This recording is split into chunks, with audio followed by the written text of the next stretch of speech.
Hey guys, still my color technique on how I made this dark hair go to this using 9 sections. So I like to use this technique on wigs. I'm using matrix color and I'm using Pro Care. You know I got to get the gallon and mix it all together. I start with the color first.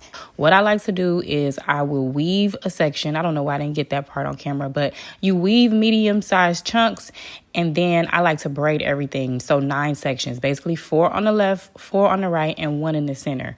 Once I separate all the sections, then I go in with my brown color.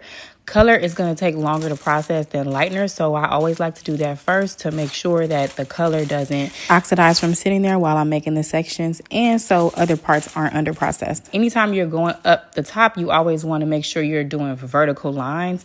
That way there's no blotches in the color. So basically I have 9, 1, 2, 3, 4, 5, 6, 7, 8, 9 pieces of foils. So once you lift those foils up, there will be a huge chunk of dark hair that you can then create that same weaving technique and split it apart and repeat the process.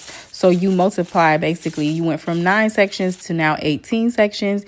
The first sections have color, the second sections have lightener. The lightener that I use is also matrix. You definitely want to make sure you saturate the hair really well to make sure there's no splotches in it. Especially tussling with curly hair, you definitely have to be more detailed about how you apply the color. So when you rinse, a lot of people are like, okay, cool, I'm done here. You can see the 2 color dimensions and this is beautiful, yes, but this is not where it ends, okay? Toner is next.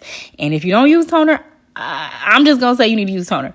These are the toners I use from Shades EQ. Absolutely love this line. It's definitely going to make your hair just look more rich and give it those tones that match your skin complexion. Now, the key with toner is that you have to tone it until it almost looks scary. It's going to tone fast, so don't leave.